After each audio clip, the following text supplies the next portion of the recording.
Halo Sobat Minsi, balik lagi di channel YouTube Sinar Shop Store. Kali ini aku mau review smartphone terbaru yaitu Realme C65. Tapi di sini aku agak kecewa ya sama Realme karena di luar negeri Realme C65 ini sudah mendapat dukungan jaringan 5G. Tapi kok di Indonesia masih 4G aja ya. Dan aku juga agak bingung kenapa nih si Realme C65 masih menggunakan chipset Helio G85. Padahal tipe sebelumnya Realme C67 aja sudah menggunakan Snapdragon 685. Lah ini tipe terbaru kok malah jadi downgrade ya? Apa mungkin ada anggaran yang dipangkas nih untuk softwarenya? Yang katanya Realme ini diklaim bahwa anti-lag selama 4 tahun. Nah, menurut kalian ini mitos atau fakta? Oke, sebelum kita bahas lebih dalam, aku mau kasih tahu dulu nih untuk paket penjualannya. Di sini kalian akan mendapatkan handphone Realme C65 tentunya. Kemudian ada buku panduan dan juga buku garansi. Sudah dapat soft case, ada SIM injektor, kemudian ada kepala adaptor 45 watt dan kabel USB 2C. Kalau ngomongin soal desain, kalian sadar nggak sih kalau Realme C65 ini tampilannya tuh terinspirasi dari Samsung Galaxy S22 series. Tapi harus digarisbawahi ya, hanya terinspirasi. Bukan yang jiplak-plek ketiplek, karena dari material dan dimensinya aja udah beda. Untuk dimensinya sendiri, panjangnya 164,6 mm, lebarnya di 76,1 mm, untuk ketebalannya di 7,64 mm, sedangkan beratnya di 185 gram. Kalau untuk bahan materialnya ini menggunakan polikarbonat ya, dengan finishing yang glossy, memberikan tampilan elegan dan juga tidak mudah meninggalkan sidik jari. Berkat desainnya yang shining star-like yang ultra tipis, dengan bingkai kotak, handphone ini jadi nyaman ketika digenggam. Di sisi kanan terdapat tombol power dan juga tombol volume, sementara untuk sisi bawahnya terdapat lubang speaker, lubang charger, kemudian lubang mikrofon dan juga jack audio. Bagian atasnya kosong ya, sementara di sisi kiri terdapat SIM tray dengan triple slot yang dapat menampung 2 kartu SIM dan 1 kartu SD yang bisa di-up to sampai 2 TB. Untuk desain kamera belakangnya ini disusun secara vertikal yang menjadi pertama di kelasnya. Dari jauh terlihat memiliki 3 lensa, namun satu diantaranya hanya gimmick tanpa kamera yang sebenarnya. Satu lensa lainnya mungkin ada, tetapi tidak berfungsi, sehingga hanya satu yang berfungsi yaitu kamera utama yang beresolusi 50 megapiksel. Sementara itu, desain kamera depan telah menggunakan punch hole dengan kamera selfie beresolusi 8 megapiksel. Lanjut ke layar, Realme C65 ini masih menggunakan jenis layar IPS LCD yang berukuran 6,67 inch dengan refresh rate 90 Hz. Untuk resolusinya 720 x 1604 pixel dan untuk kecerahan layarnya mencapai 625 nits.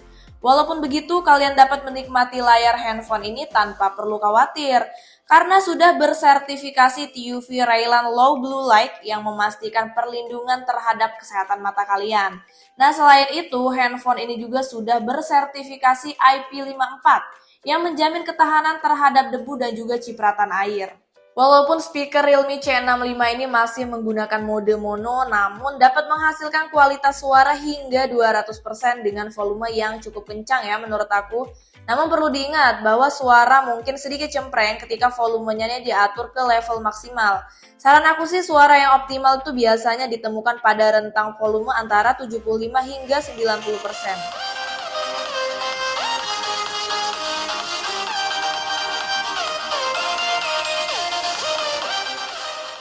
Realme C65 ini didukung oleh chipset Helio G85 yang diproduksi dengan fabrikasi 12 nanometer, serta GPU ARM Mali G52. RAM yang digunakan adalah LPDDR4X dengan kemampuan penambahan hingga 8 GB. Skor Antutu ponsel ini mencapai 241.753. Dalam permainan Mobile Legends, pengaturan grafis pada tingkat tinggi dan frame rate tinggi juga menghasilkan sedikit keterlambatan dalam responnya. Dengan kualitas grafis yang kurang memuaskan ya. Meskipun demikian, suhu ponsel ini mulai meningkat setelah 10 menit bermain. Ya walaupun begitu, untuk suhunya ini tetap stabil ya. Sementara itu, dalam permainan PUBG Mobile, meskipun pengaturan grafis pada tingkat smooth ultra, balance ultra, dan HD-nya di high, bersama dengan giroskop yang sudah aktif juga, namun terdapat keterlambatan yang parah dalam respon permainannya. Respon giroskopnya ini sangat lambat dan tidak memberikan pengalaman permainan yang lancar. Meskipun suhu ponsel tetap stabil, namun kualitas permainan tidak sebanding dengan pengaturan yang digunakan. Jujur aku sih kurang puas banget ya pas gunain handphone ini buat bermain game. Tapi untungnya Realme ini kasih fitur EA Boost yang fungsinya itu untuk mengurangi lag dan meningkatkan kinerja gaming dengan frame rate yang tinggi. Pilihannya ada dua. Pertama ada Smooth Boost yang menguntungkan kita 5% untuk peluncuran aplikasinya lebih cepat. Kemudian 5% peralihan aplikasi lebih lancar untuk aplikasi yang mainstream. Yang kedua ada Game Boost, menguntungkan kita juga untuk 5% pengurangan lag ketika bermain game, kemudian 5% peningkatan stabilitas frame rate. Bukan hanya itu, Realme C65 ini menawarkan pengalaman lag free selama 4 tahun, yang berarti walaupun usia handphone ini sudah bertahun-tahun, tapi untuk perangkat keras dan perangkat lunaknya tetap optimal ya, layaknya seperti handphone baru katanya. Hal ini dijamin karena sudah bersertifikasi TUV SUD peringkat A. Tapi maaf ya Realme, aku baru pakai handphone ini selama 2 hari aja sudah sedikit lag.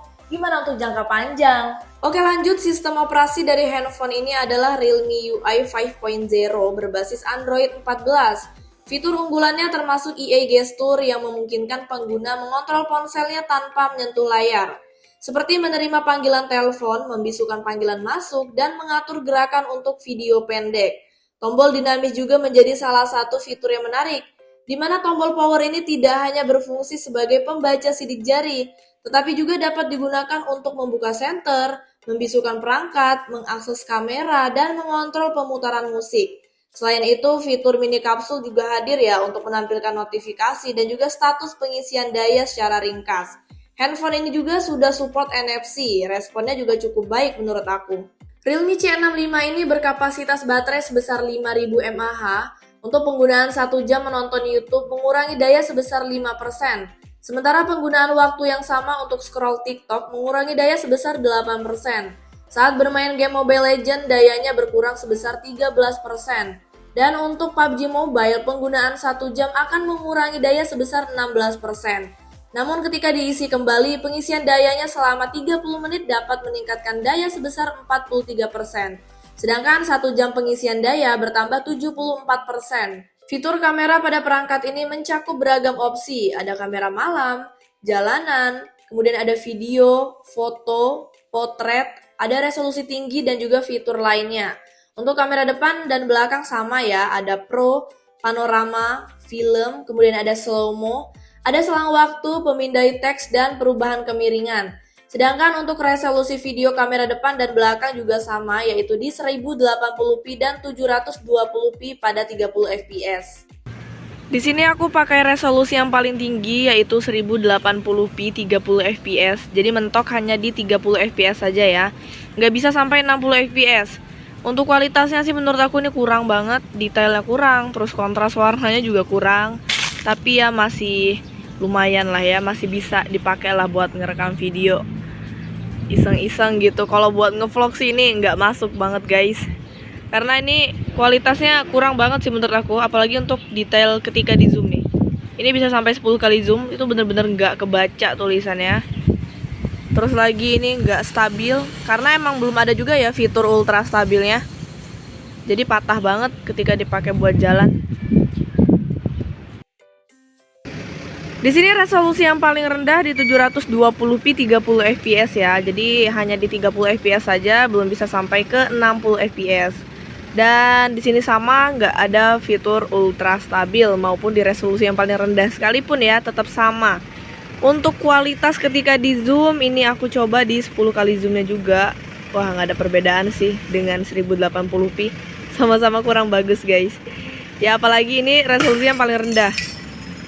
Untuk detail warna ketika dibalikin lagi nggak di zoom ini juga masih kurang banget. Terus patah banget guys ketika aku pakai buat jalan pelan. Nggak worth it sih untuk kamera belakangnya. Buat videonya ini bener-bener kurang ya menurut aku. Untuk video kamera depan resolusinya sama dengan video kamera belakang, 1080 dan 720p pada 30 fps semua. Jadi nggak ada yang bisa sampai 60 fps. Dan di sini sama ya, nggak ada fitur ultra stabil. Kalau untuk kontras warna, kalian bisa lihat sendiri ini kurang banget guys. Untuk detailnya juga kurang. dan patah banget ketika aku pakai buat jalan pelan aja, ini berasa banget patahnya. Oh, dari bawah seperti ini. Detailnya kurang banget, dia terus lagi backlight ya.